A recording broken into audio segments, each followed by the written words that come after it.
पश्चिम बंगाल की मुख्यमंत्री ममता बनर्जी ने आने वाले गणतंत्र दिवस परेड के लिए पश्चिम बंगाल की झांकी को हटाने को लेकर नाराजगी जताई है। उन्होंने प्रधानमंत्री नरेंद्र मोदी को पत्र लिखा था। अब केंद्र सरकार के सूत्रों से खबर है कि ऐसा हर साल होता है और इसे राज्यों के लोगों के अपमान के रूप में नहीं देखना चाहिए। मोदी सरकार राज्यों के झांकी पर फैसला नहीं करती है।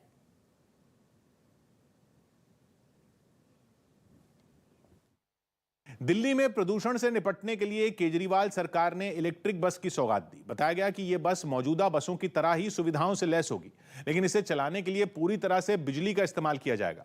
पहली इलेक्ट्रिक बस के उद्घाटन के लिए दिल्ली के CM Kejriwal Indraprastha bus depot पहुंचे, जहां उन्होंने पूजा पाठ करने के बाद नई नवेली बस का रिबन काटकर उद्घाटन किया। इसके बाद अरविंद केजरीवाल ने बस के अंदर जाकर उसका मुआयना किया, साथ ही ड्राइवर से बातचीत भी की और फिर मंच पर पहुंचकर उन्होंने बस को हरी झंडी दिखाई, जिसके बाद दिल्ली की सड़कों पर राज्य की पहली इलेक्ट्रिक बस दौड़ पड़ी। दिल्ली की पहली इलेक्ट्रिक 0% जो प्रदूषण मुक्त बस है वो आज दिल्ली में उसकी शुरुआत हो चुकी है। सीएम केजरीवाल ने दावा किया कि दिल्ली को प्रदूषण मुक्त करने की मुहिम में ये बस अहम भूमिका निभाएगी। साथ ही ये उम्मीद भी जताई कि जल्द से जल्द बसों की संख्या बढ़ा दी जाएगी। पुरानी बसें हटती जाएंगी, वैसे वैसे अब इलेक्ट्रिक बसेस दिल्ली की सड़कों पे आती जाएंगी। बताया गया कि ये बस दिल्ली की मौजूदा एसी बसों की तरह ही होगी, जिसमें महिला सुरक्षा का ख्याल रखते हुए इसे सीसीटीवी कैमरे से लैस किया गया है। साथ ही इसका टिकट भी बाकी बसों के बराबर ही रखा गया, ताकि लोगों को कोई परेशानी न उठानी पड़े।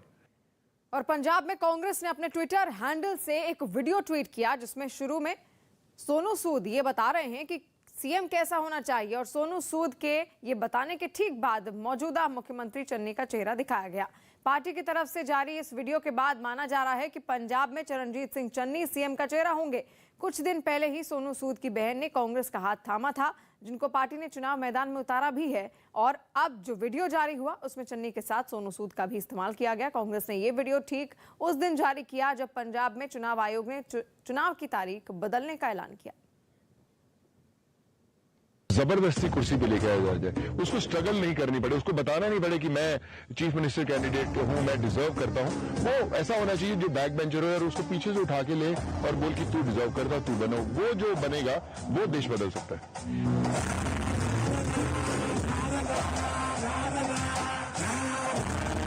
बीजेपी और कांग्रेस की मांग पर चुनाव आयोग ने पंजाब विधानसभा चुनाव की तारीखें बदल दी। पहले चुनाव आयोग ने ऐलान किया था कि पंजाब में 14 फरवरी को वोट डाले जाएंगे, लेकिन अब वहां 20 फरवरी को मतदान होगा। असल में कांग्रेस और बीजेपी चुनाव आयोग को चिट्ठी लिखकर चुनाव की तारीख टालने की अपील दोनों ने की थी। दोनों दलों की चिट्ठियों में लिखा था कि मतदान के 2 दिन बाद यानी 16 फरवरी को रविदास जयंती है और उसके लिए पंजाब में रहने वाले दलित समुदाय के बहुत सारे लोग वाराणसी जाते हैं। ऐसे में उनके लिए मतदान की प्रक्रिया का हिस्सा बनना मुश्किल हो जाएगा, इसलिए चुनाव की तारीख पीछे की जाए। इस पर चुनाव आयोग ने बैठक की, जिसमें 14 फरवरी की बजाय 20 फरवरी को मतदान का ऐलान किया गया। असल में पंजाब की कुल आबादी में 32% से ज्यादा लोग दलित समुदाय से आते हैं और वहां विधानसभा की 34 सीटें भी दलित समुदाय के लिए आरक्षित हैं। अपने ਵੱਲੋਂ बतौर मुख्यमंत्री सरकार ਵੱਲੋਂ ਤੇ ਪੰਜਾਬ ਦੇ ਲੋਕਾਂ ਵੱਲੋਂ ਧੰਨਵਾਦ ਕਰਨਾ ਚਾਹੁੰਦਾ ਹਾਂ ਕਿ ਉਹਨਾਂ ਨੇ ਜਿਹੜੀ ਡੇਟ ਹੈ ਉਹ ਜਨਮ ਦਿਹਾੜੇ ਨੂੰ ਦੇਖਦੇ ਹੋਏ ਇੱਕ ਹਫ਼ਤਾ 6 ਦਿਨ ਅੱਗੇ ਪਾਈ ਹੈ। और आम आदमी पार्टी आज अपने पंजाब के मुख्यमंत्री चेहरे का ऐलान करेगी। आज अरविंद केजरीवाल मोहाली जाएंगे और दोपहर 12 बजे प्रेस कॉन्फ्रेंस के दौरान आपके मुख्यमंत्री उम्मीदवार का ऐलान करेंगे। आम आदमी पार्टी ने 17 जनवरी तक पंजाब के लोगों से राय मांगी थी। आम आदमी पार्टी का दावा है कि तकरीबन 21 लाख से ज्यादा लोगों ने अपनी राय दी है। अब अरविंद केजरीवाल आम आदमी पार्टी के सीएम उम्मीदवार की घोषणा करेंगे।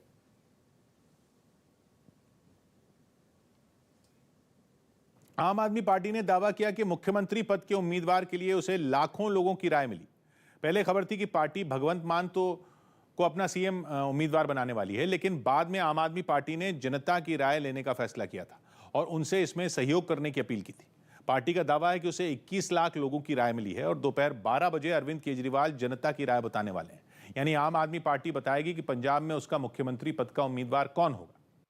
उत्तर प्रदेश चुनाव में गोरखपुर से बीजेपी के सांसद और एक्टर रवि किशन के भोजपुरी गाने पर एनसीपी की तरफ से निशाना साधा गया, और वो भी भोजपुरी अंदाज में। कुछ रोज पहले रवि किशन ने सोशल मीडिया पर भोजपुरी में एक गाना रिलीज किया था और उस गाने का नाम था यूपी में सब बा। इस भोजपुरी गाने में योगी आदित्यनाथ सरकार की जमकर तारीफ की गई थी।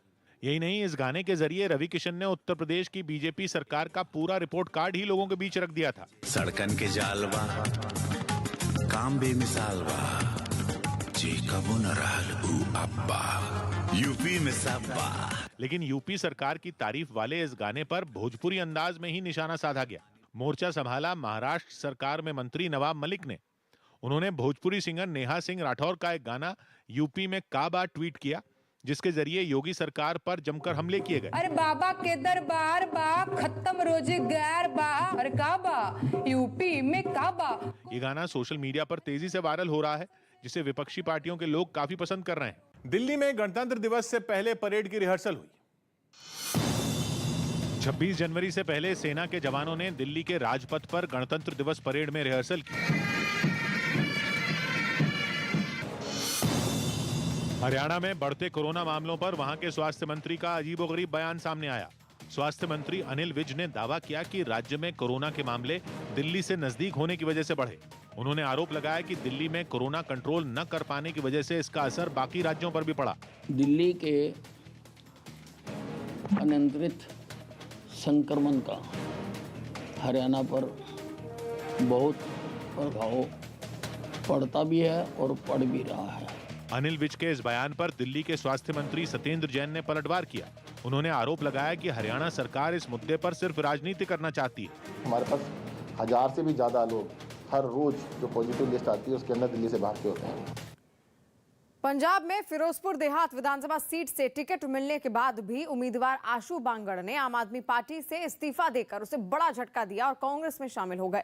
आशू बांगड़ ने पार्टी के काम करने के तरीके पर सवाल उठाया और राघव चड्ढा पर तीखे वार किए। ਇੱਥੇ ਇੱਕੋ ਇੱਕ ਲੀਡਰ ਹੈ, ਉਹ ਹੈ ਰਾਘਵ ਚੱਡਾ, ਜਿਹੜਾ ਸਾਰੀ ਸਟੇਟਮੈਂਟ ਸਾਰੇ ਬਿਆਨ ਦਿੰਦਾ ਹੈ। ਪਾਰਟੀ ਦਾ ਪ੍ਰਧਾਨ ਦਾ ਕੋਈ ਵਜੂਦ ਨਹੀਂ ਇੱਥੇ। वहीं आम आदमी पार्टी की तरफ से जवाब देने के लिए खुद राघव चड्ढा ही सामने आए और आरोप लगाया कि कांग्रेस पंजाब में उनकी पार्टी को रोकने के लिए षड्यंत्र रच रही है। मुझे बताया जा रहा है कि शायद कोई बड़े कांग्रेस के सीनियर नेता ने हमारे फिरोजपुर के कैंडिडेट को कॉल किया, उन्हें कहा कि आप छोड़िए, उन पर दबाव बनाया। लखनऊ में समाजवादी पार्टी के दफ्तर के बाहर पुलिस की बड़ी टीम तैनात नजर आई, जिसने वहां मौजूद नेताओं और कार्यकर्ताओं से कोविड नियमों का पालन न करने पर चालान वसूला। दरअसल अखिलेश यादव ने भीड़ जुटाने का आरोप लगाते हुए बीजेपी के एक प्रत्याशी की चुनाव आयोग से शिकायत की थी, जिसके बाद समाजवादी पार्टी के दफ्तर के बाहर भी पुलिस मुस्तैद दिखाई दी। समाजवादी पार्टी के दफ्तर के बाहर भारी संख्या में पुलिस बल तैनात हैं और यहां पर गाड़ियों के चालान काटे जा रहे हैं। जिन्होंने पहले तो लाउडस्पीकर के जरिए वहां मौजूद समाजवादी पार्टी के कार्यकर्ताओं से कोविड नियमों का पालन करने की अपील की। चुनाव आचार संहिता का पूर्णतः पालन करें, नगर में धारा 144 लागू है। और फिर मास्क न लगाने वालों के साथ ही नो पार्किंग में गाड़ियां खड़ी करने पर भी चालान काटे गए। ये बिना मास्क के लोगों का है, ये प्रथम बार में 100 रुपए का, दोबारा करने 500 रुपए का। दरअसल वहां धारा 144 लागू है, जिसकी वजह से भीड़ जुटाने के लिए भी समाजवादी पार्टी कार्यकर्ताओं पर पुलिस ने कार्रवाई की। आयरलैंड ने वनडे सीरीज में वेस्टइंडीज को हरा दिया। आयरलैंड ने मेजबान वेस्टइंडीज के खिलाफ वनडे सीरीज 2-1 से जीतकर इतिहास रच दिया। उसने तीसरे मैच में 2 विकेट से जीत हासिल की। आयरलैंड के लिए ये बड़ी जीत इसलिए है क्योंकि आईसीसी के किसी स्थायी सदस्य के खिलाफ उसने ये पहली वनडे सीरीज अपने नाम की। गुजरात में द्वारका समेत कई जगहों पर मंदिर 23 जनवरी तक श्रद्धालुओं के लिए बंद कर दिए गए। कोरोना खतरे की वजह से मंदिर प्रशासन ने खुद ये फैसला लिया। बिहार के नालंदा में जहरीली शराब पीने से हुई 15 मौत के मामले में जांच टीम का गठन कर दिया गया। साथ ही इस मामले में राजनीतिक रस्साकशी भी शुरू हो गई। जान गंवाने वाले लोगों के परिवार से मिलने के लिए एलजेपी नेता चिराग पासवान उनके घर पहुंचे, जहां उन्होंने मुख्यमंत्री नीतीश कुमार पर हल्ला बोला। हमारे प्रदेश के मुख्यमंत्री, जो हमारे प्रदेश के गृह मंत्री भी हैं, उनसे कानून व्यवस्था नहीं संभल रही। वहीं इस मामले में पूर्व सांसद पप्पू यादव ने भी सरकार से सवाल किए। कोई नेता 6 सालों में नहीं पिया, वो क्यों जेल नहीं गए? जेडीयू की तरफ से आरोपों का जवाब देने के लिए नीरज कुमार आगे आए, जिन्होंने शराबबंदी के मामले में विरोधियों की मंशा पर सवाल खड़े कर दिए। स्पष्ट करना चाहिए कि शराबबंदी के पक्ष में है या विपक्ष में। दूसरी तरफ इस हादसे के बाद बिहार के अलग अलग हिस्सों में छापेमार कार्रवाई की गई। नालंदा के ही एक इलाके में पहाड़ पर अवैध शराब के ठिकाने पर पुलिस ने छापा मारकर शराब की खेप बरामद की। उस जगह से वहाँ पे दारू बनता है मशीन के साथ, मशीन भी पकड़ाया और 30 बोरिया दारू निकला। मुंबई पुलिस ने बोरीवली इलाके से 3 करोड़ की ड्रग्स की एक खेप बरामद करने का दावा किया। साथ ही इस मामले में एक आरोपी को भी गिरफ्तार कर लिया गया। हॉलैंड की राजधानी एम्स्टर्डम में कई लोगों ने वहां लगाए गए कोरोना नियमों के खिलाफ प्रदर्शन किया। और राजस्थान के सवाई माधोपुर से चौंका देने वाला एक वीडियो सामने आया। वहां पर रिहायशी इलाकों में एक भालू के दिखाई देने से हड़कंप मच गया। बताया गया कि रणथंभौर नेशनल पार्क से निकलकर ये भालू खाने पीने की तलाश में आबादी वाले इलाके में चला आया था, जिसकी खबर मिलते ही लोगों में दहशत का माहौल बन गया और वो भालू के डर से अपने घरों की छत पर चढ़ गए। वहीं कुछ लोग हिम्मत दिखाकर भालू को वहां से भगाते हुए भी नजर आए। दिन में तो भालू वहां से चला गया, लेकिन रात में के एक वीडियो में वो एक रिजॉर्ट के आसपास चक्कर लगाता हुआ दिखाई दिया। तो वहीं 3 दिन पहले यही भालू एक अस्पताल के पास ही घूमता हुआ नजर आया, जिसकी वजह से उस इलाके में रहने वाले लोगों में खौफ है। हालांकि अभी तक भालू के किसी को नुकसान पहुंचाने की खबर सामने नहीं आई है, लेकिन लोगों की माने तो उन्हें हर वक्त भालू के हमले का डर सताता रहता है। भारतीय किसान यूनियन के अध्यक्ष नरेश टिकैत ने समाजवादी पार्टी और आरएलडी गठबंधन को समर्थन का ऐलान करने के अगले ही दिन यू टर्न ले लिया। उन्होंने साफ कर दिया कि वो किसी पार्टी के साथ नहीं है। माना जा रहा है कि उनका यह बयान संजीव बालियान से मुलाकात के बाद आया, जिसकी तस्वीर भी सामने आई। संजीव बालियान और नरेश टिकैत की इसी मुलाकात के बाद नरेश टिकैत के सुर बदले बदले नजर आए। एक दिन पहले नरेश टिकैत ने मुजफ्फरनगर में समाजवादी पार्टी और आरएलडी के प्रत्याशी के समर्थन में चुनाव प्रचार किया था और इस गठबंधन के समर्थन में बयान दिया था। भाई आप लोगों की परीक्षा की घड़ी और इस गठबंधन को सफल बनाओ। लेकिन अगले ही दिन उन्होंने अपने बयान से यू टर्न ले लिया। हमारे मुंह तो भी निकल के होगी बातचीत पर, किसी भी पार्टी को कोई समर्थन नहीं है। नरेश टिकैत के भाई और किसान नेता राकेश टिकैत ने भी दो टूक बोल दिया कि वो चुनाव में किसी पार्टी के साथ नहीं है। किसी का समर्थन नहीं है हमारा, अपना चुनाव लड़े सब लोग।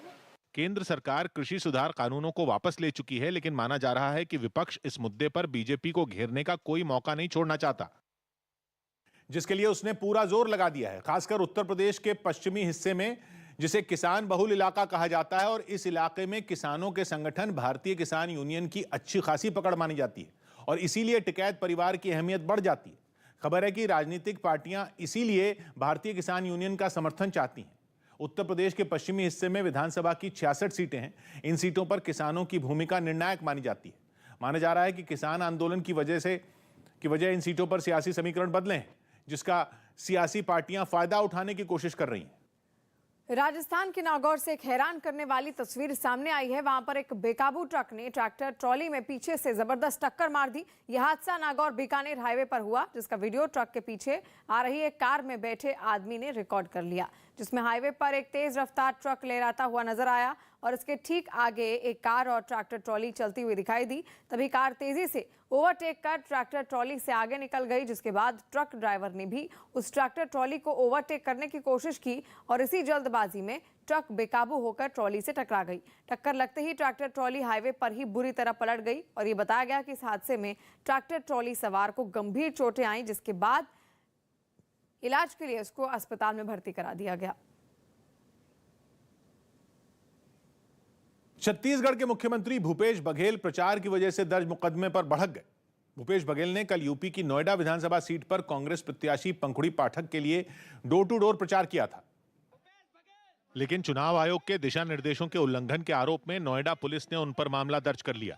मामला दर्ज होने से भूपेश बघेल भड़क गए और उन चुनाव आयोग पर ही सवाल खड़े कर दिए। तो मेरे साथ प्रत्याशी और जिला कांग्रेस कमेटी के अध्यक्ष होंगे, मेरे सुरक्षा कर्मी हैं, 15-20 रहेंगे, जेड प्लस मेरी सुरक्षा है। जवाब में बीजेपी ने भी सीएम भूपेश बघेल पर निशाना साधा और उन्हें नियमों के पालन की नसीहत दे डाली। आपने आचार संहिता का उल्लंघन किया है, आपने कोविड-19 महामारी अधिनियम का भी उल्लंघन किया है। कोरोना के खतरे को देखते हुए चुनाव आयोग ने चुनाव प्रचार के लिए कई शर्तें रखी हैं और आरोप है कि भूपेश बघेल तय सीमा से ज्यादा लोगों के साथ प्रचार करते पाए गए।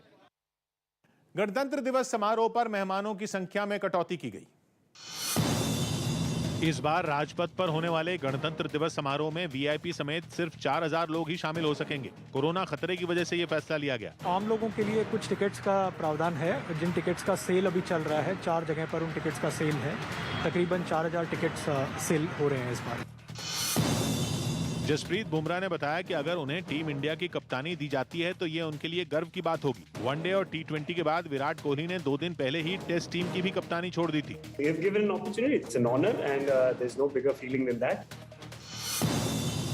AIMIM ने यूपी विधानसभा चुनाव के लिए उम्मीदवारों की दूसरी सूची भी जारी कर दी। इसमें 8 उम्मीदवारों के नाम शामिल हैं। मध्य प्रदेश के पेंच टाइगर रिजर्व में एक बाघिन की मौत हो गई, जिसके बाद सम्मान के साथ उसका अंतिम संस्कार किया गया। ये बाघिन T15 कॉलर वाली के नाम से मशहूर थी। उसने 11 साल में 29 बच्चों को भी जन्म दिया था। IMC यानी इत्तेहाद मिल्लत काउंसिल के अध्यक्ष मौलाना तौकीर रजा ने यूपी चुनाव में कांग्रेस को समर्थन देने का ऐलान कर दिया। महफूज हाथों में अपने प्रदेश को दें। कांग्रेस हमारे पास वाहिद ऑप्शन है। तौकीर रजा के समर्थन देने के बाद कांग्रेस ने इनके फैसले का स्वागत किया। तौकीर रजा साहब ने कांग्रेस पार्टी को समर्थन दिया है और मैं समझता हूं कि उत्तर प्रदेश में कांग्रेस पार्टी को मजबूती मिलेगी। तो वहीं कांग्रेस को समर्थन देने के ऐलान के बाद बीजेपी ने IMC और कांग्रेस दोनों को निशाने पर ले लिया। इस 80 बनाम 20 की लड़ाई को लोग हिंदू मुसलमान में बदलने में पार्टियां लगी। और वर्ल्ड इकोनॉमिक फोरम की बैठक में पीएम मोदी ने दुनिया भर को भारत में निवेश का न्योता दिया है। पीएम मोदी ने कहा कि आज दुनिया में बज रहा है भारत के स्टार्टअप का डंका।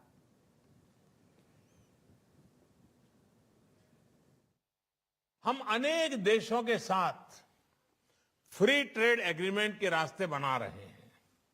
भारतीयों में इनोवेशन की, नई टेक्नोलॉजी को एडॉप्ट करने की जो क्षमता है, एंटरप्रेन्योरशिप की जो स्पिरिट है, वो हमारे हर ग्लोबल पार्टनर को नई ऊर्जा दे सकती है। इसलिए भारत में इन्वेस्टमेंट का ये सबसे बेस्ट टाइम है। और पीएम मोदी ने वैश्विक मंच से भारत के कोरोना वैक्सीनेशन की तारीफ की और कहा कि हम भारत में सबको फ्री वैक्सीन दे रहे हैं और दुनिया में वैक्सीन सप्लाई भी कर रहे हैं।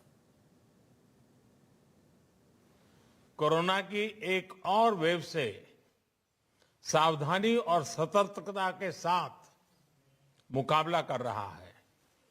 साथ ही भारत आर्थिक क्षेत्र में भी कई आशावान रिजल्ट्स के साथ आगे बढ़ रहा है। भारत में आज अपनी आजादी के 75 वर्ष होने का उत्साह भी है और भारत आज सिर्फ एक साल में ही 160 करोड़ कोरोना वैक्सीन डोज देने के आत्मविश्वास से भी भरा हुआ है। कांग्रेस छोड़कर समाजवादी पार्टी में शामिल हुए इमरान मसूद के निर्दलीय चुनाव लड़ने की चर्चा है। समाजवादी पार्टी के उम्मीदवारों की लिस्ट आते ही इमरान मसूद को बड़ा झटका लगा था। तब से इस बात पर सस्पेंस बना हुआ है कि इमरान मसूद इस बार चुनाव मैदान में उतरेंगे भी या नहीं। लेकिन उनके समर्थकों का जोश कम नहीं हुआ। इमरान मसूद के घर के आंगन में जुटे उनके समर्थक और उनके रिश्तेदार इस बात पर अड़े हैं कि किसी पार्टी से टिकट मिले या न मिले, चुनाव मैदान में जरूर उतरा जाए। तो निर्दलीय विधायक बने थे 2007 में, तो ऊपर वाले ने चाहा तो अब भी लड़ेंगे इंशाल्लाह। आजाद से लड़ेंगे, अगर नहीं टिकट होगा कहीं से। अच्छा, लड़ेंगे। इमरान मसूद के साथ कांग्रेस विधायक मसूद अख्तर भी कांग्रेस छोड़कर समाजवादी पार्टी में शामिल हुए थे, लेकिन समाजवादी पार्टी ने दोनों को ही टिकट नहीं दिया। मसूद अख्तर ने भी अभी आस नहीं छोड़ी है। सब कुछ मुमकिन होता है राजनीति में, ऐसा कुछ नहीं है कि भाई वहाँ रास्ते बंद हो गए हैं, कहीं के भी रास्ते सब खुले हैं। MIM अध्यक्ष ओवैसी को भी मसूद अख्तर से हमदर्दी तो है, लेकिन उनके साथ किसी तरह की चुनावी चर्चा से उन्होंने साफ इनकार किया। नहीं, इमरान मसूद साहब से हमारी कोई कांटेक्ट नहीं है, ना उनसे कोई बातचीत है। अब तक इमरान मसूद ने अपने पत्ते नहीं खोले हैं। माना जा रहा है कि वो अब भी समाजवादी पार्टी से संपर्क में हैं और अगर कोई रास्ता नहीं निकला तो आगे की रणनीति का ऐलान करेंगे। लेकिन वो अकेले ऐसे नेता नहीं है जिन्हें समाजवादी पार्टी ने झटका दिया हो, बल्कि चंद्रशेखर आजाद रावण की भी बात अखिलेश यादव से नहीं बन पाई। सूत्रों के मुताबिक शनिवार 15 जनवरी की सुबह तक चंद्रशेखर और उनके समर्थक समझौता तय मान रहे थे, लेकिन उनकी उम्मीदों को बड़ा झटका लगा। सूत्रों के मुताबिक चंद्रशेखर कुल 15 सीटें मांग रहे थे और सौदेबाजी करते हुए वो 8 सीट तक पहुंचे थे, लेकिन उन्हें केवल 2 सीटों का ऑफर दिया गया। असल में स्वामी प्रसाद मौर्य और धर्म सिंह सैनी जैसे नेताओं के समाजवादी पार्टी में शामिल होने के बाद अखिलेश यादव के लिए चुनौतियां बढ़ गई थी। उन्हें इन नेताओं के अलावा इनके साथ आए कुछ और नेताओं को भी टिकटें देना जरूरी हो गया था। खासतौर पर बाहर से आए बड़े नेताओं के बाद दलित समुदाय के वोटों के लिए चंद्रशेखर आजाद पर समाजवादी पार्टी की निर्भरता भी कम हो गई थी। इसीलिए मोल भाव करने की चंद्रशेखर की ताकत पर भी असर पड़ा। माना यह भी जाता है कि जिस वक्त अखिलेश यादव से मुलाकात में चंद्रशेखर की पार्टी को 2 सीटों का प्रस्ताव दिया गया, उस वक्त बाहर निकलकर चंद्रशेखर ने किसी और को नहीं बल्कि इमरान मसूद को फोन किया था। वही इमरान मसूद जो भले ही समाजवादी पार्टी ज्वाइन कर चुके थे, लेकिन उनके लिए टिकट का ऐलान नहीं हुआ था। उसी वक्त यह तय हो गया था कि समाजवादी पार्टी का ना तो चंद्रशेखर की पार्टी के साथ कोई गठबंधन होगा और ना ही उनके दोस्त इमरान मसूद को ही समाजवादी पार्टी की टिकट दी जाएगी। और यूपी के कानपुर में जबरन धर्मांतरण के लिए दबाव डालने के एक आरोपी को पकड़ने गई पुलिस टीम से गाली गलौच और हाथापाई की कोशिश की गई। धर्मेंद्र नाम के इस आरोपी पर अपनी पत्नी और बच्चे पर जबरन धर्म बदलने के लिए दबाव डालने का इल्जाम लगा और जब उसे पुलिस पकड़ने गई तो वो उनसे ही भिड़ गया। साथ ही उसने कार्रवाई का विरोध करते हुए गाली गलौच शुरू कर दी। लिहाजा पुलिस को आरोपी पर काबू पाने के लिए उसकी पिटाई करनी पड़ी। पुलिस के सख्त रुख से वो और भड़क गया और उसने कई बार पुलिस की पकड़ से खुद को छुड़ाने की कोशिश की, मगर आरोपी को इसमें कामयाबी नहीं मिली। घर से बाहर लाने के बाद धर्मेंद्र नाम के इस आरोपी की तलाशी ली गई। इसके बाद तो उसने सड़क पर खड़े लोगों को भी गाली देनी शुरू कर दी। पत्नी ने इल्जाम लगाया कि जबरन धर्म बदलने का विरोध करने पर उसके साथ मारपीट की गई और उसने इसकी शिकायत कल्याणपुर थाने में की। जब मैंने इनको रोकने की कोशिश करी तो इन्होंने मुझसे लड़ाई झगड़ा आए दिन करते थे। पीड़ित की शिकायत पर एफआईआर दर्ज कर पुलिस ने मामले की जांच शुरू कर दी है। बताया गया कि आरोपी 2 साल पहले अजमेर शरीफ गया था और वहां से लौटने के बाद ही उसके रहन सहन में बदलाव आया। समाजवादी पार्टी की मान्यता खत्म करने के लिए बीजेपी नेता अश्विनी उपाध्याय ने सुप्रीम कोर्ट में एक याचिका दाखिल की, जिसमें दावा किया गया कि समाजवादी पार्टी ने कैराना में गैंगस्टर नाहिद हसन को टिकट देकर सुप्रीम कोर्ट के निर्देशों का उल्लंघन किया है। याचिका में बताया गया कि फरवरी 2021 में नाहिद हसन के खिलाफ गैंगस्टर एक्ट के तहत केस दर्ज किया गया था, जिसके बाद से वो फरार थे। लेकिन इसके बाद भी एसपी ने कैराना विधानसभा सीट से नाहिद हसन को उम्मीदवार बना दिया, जो सुप्रीम कोर्ट के फैसले का उल्लंघन है, क्योंकि 2018 में सुप्रीम कोर्ट के एक फैसले के मुताबिक आपराधिक छवि वाले शख्स को टिकट देने पर सियासी दल को उसकी जानकारी सार्वजनिक करनी होगी और 48 घंटे के अंदर यह बताना होगा कि उस आदमी के खिलाफ क्या क्या केस दर्ज है और उसे चुनाव लड़ने के लिए टिकट क्यों दिया गया। लेकिन समाजवादी पार्टी की तरफ से नाहिद हसन की कोई भी जानकारी सार्वजनिक नहीं की गई। इसीलिए अश्विनी उपाध्याय ने सुप्रीम कोर्ट में याचिका दाखिल कर समाजवादी पार्टी की मान्यता रद्द करने की अपील की। हालांकि 15 जनवरी को नाहिद हसन ने सरेंडर कर दिया था, जिसके बाद से वो जेल में है। मुजफ्फरपुर में 11.5 लाख रुपए के नकली नोट पकड़े गए। बिहार के मुजफ्फरपुर में पुलिस ने नकली नोट के साथ 4 लोगों को गिरफ्तार कर लिया। आरोपियों के पास से पुलिस ने 11,50,000 के नकली नोट जब्त किए। बिहार के बाढ़ से कपड़ा व्यापारी पर हमले का वीडियो सीसीटीवी में रिकॉर्ड हो गया। आरोप है कि हमला करने वाला व्यापारी से पैसों की मांग कर रहा था। यूपी के संभल में महिला का मोबाइल चुराकर भाग रहे चोर को लोगों ने पकड़ लिया, जिसके बाद महिला चोर को पीटते हुए थाने ले गई, जिसका वीडियो वायरल हो गया। यूपी के पीलीभीत में अवैध शराब की खबर मिलने के बाद कार्रवाई के लिए पहुंची पुलिस टीम पर गांव के कुछ लोगों ने हमला कर दिया, जिसके बाद पुलिसकर्मियों को लौटना पड़ा। हालांकि कुछ देर बाद पुलिस फोर्स ने पहुंचकर 2 आरोपियों को हिरासत में ले लिया। बिहार के सीवान में एक लड़का हाई वोल्टेज बिजली के खंभे पर चढ़ गया, जिसे कई घंटे तक मनाने के बाद नीचे उतारा गया। पुलिस के मुताबिक लड़के की मानसिक स्थिति ठीक नहीं है।